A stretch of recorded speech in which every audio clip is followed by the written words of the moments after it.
Hamas leader Ismail Haniyeh said 3 sons killed in airstrike. Hamas's political leader Ismail Haniyeh has confirmed that 3 of his sons and 4 of his grandchildren were killed in airstrike in Gaza.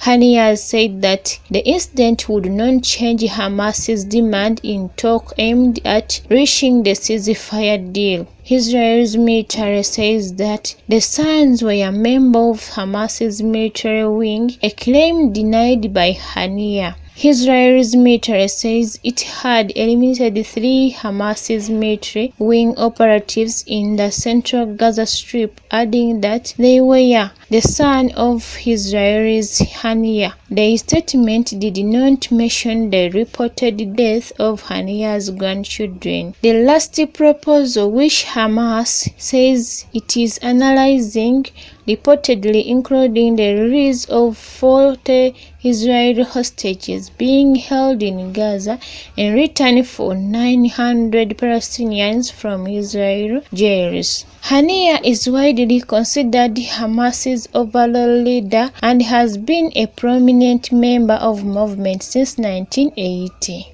Hamas-led gunmen attacked Israel on 7 October, killing 1,200 people and taking more than 250 hostages. Israel says that of 130 hostages still in Gaza, at least 34 are dead. More than 3,300 Gazanians, the majority of them civilians, and being killed during Israel's offensive in Gaza since the October attack, the Hamas-run health ministry says.